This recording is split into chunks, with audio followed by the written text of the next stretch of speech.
a piece that ran in the Oz on the 13th... You're not believing anything you read in the Australian. I'm coming to the Australian don't bother reporting news anymore. They're engaged in regime change.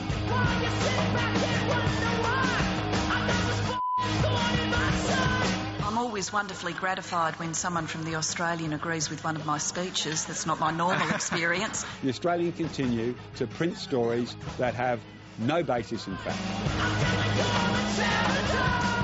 Let's be clear here. The Oz have a front page story every day. They are just getting together a whole range of disparate facts. Every day, and today's is about this issue. And it seems the Communications Minister is engaged in a vendetta now against a particular media outlet. Day in and day out. And what he's engaged in at present is a most unpleasant spectacle. Tomorrow it'll be something else. That's very disappointing to see a newspaper losing its way in this way.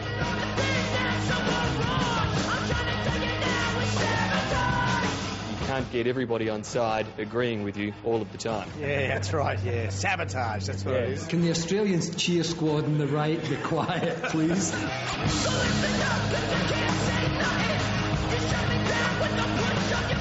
This just is part of an ongoing tantrum by the Australian newspaper about the outcome of the election. And we'll see how it's reported tomorrow in that light.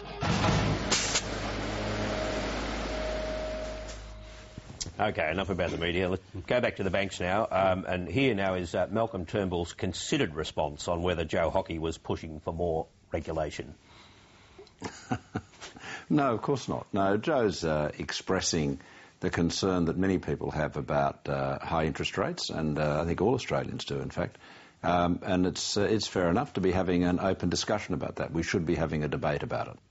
And I guess that's the bottom line, as they see it. Well, if it, you know, look, it won't hurt them in the short term. This regulation nonsense, but it could hurt them in the long term, credibility-wise. It's interesting. The Bankers Association put out a statement, I think Thursday, and they said had the banks not increased their rates above official rises, as they have in the past, then they would not gone under, but they would have suffered enormous losses. But that didn't sort of get much of a play. Look, I think what's going on in the coalition is essentially there's a tension between Joe Hockey and Andrew Robb. I think that's what really the basis of all this. Robb is now on the record and wants Hockey's job. He made a run for Julie Bishop's position as deputy so he could take the shadow treasurer. It didn't happen. So there's a competitive tension inside the coalition. And a week ago, Robb said something about the dollar, which was interpreted incorrectly as artificial meddling in the value of the dollar, and Hockey shot him down with a speech, and then Hockey's come out to try and get another idea going, and that's backfired, and I think maybe trying a little bit too hard. So where does Malcolm Turnbull fit into that? But they're actually going to try and do something, aren't they?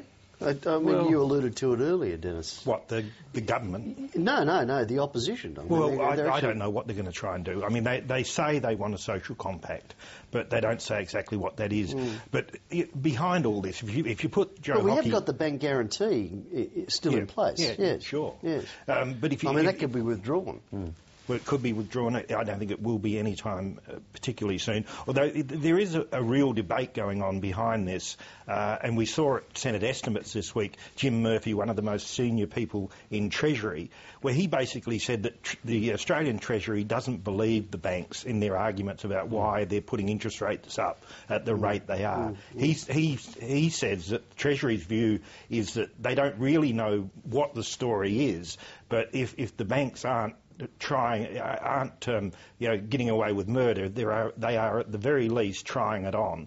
And that's why you saw Graham Samuel come out this week and say that when the chief executives of the four big banks, when they get up and make a speech and they think out loud about putting interest rates up above the cash rate, Graham Samuel says, is that collusion? Is Mike Smith or Ralph Norris, are they just talking to each other in that conversation? So there is an interesting debate going on. But there's also the argument about cost of borrowing overseas, isn't there? And the fact that, you know, the costs of borrowing aren't as great as the banks say. It's been returned to normal. Yeah, the Reserve said just a few days ago, no excuse, and and Swan's of that view too. There is no